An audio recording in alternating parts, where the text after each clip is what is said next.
Hey, what is going on, guys? So you have a iPhone 8 or an iPhone 8 Plus, and basically you have an issue where your screen is frozen. Now this phone here is fixed, but let's say that your screen is frozen, or maybe it's frozen so you're not able to reboot your phone or turn it off or anything like that. So for the iPhone 8 and iPhone 8 Plus, what you need to do is what's called a forced restart.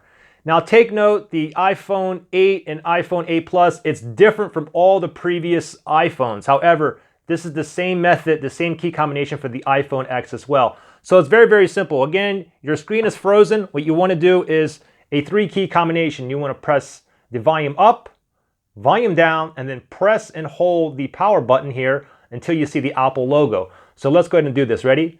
Volume up, volume down, and now press and hold the power button. Continue to press. Maybe you'll see this power off slide thing, maybe not. Just keep holding it and wait till we see the Apple logo pop up here.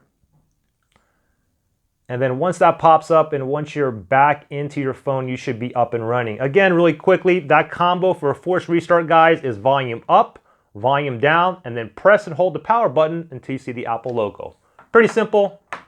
Hope that helped you guys out. I'll see you guys in the next one.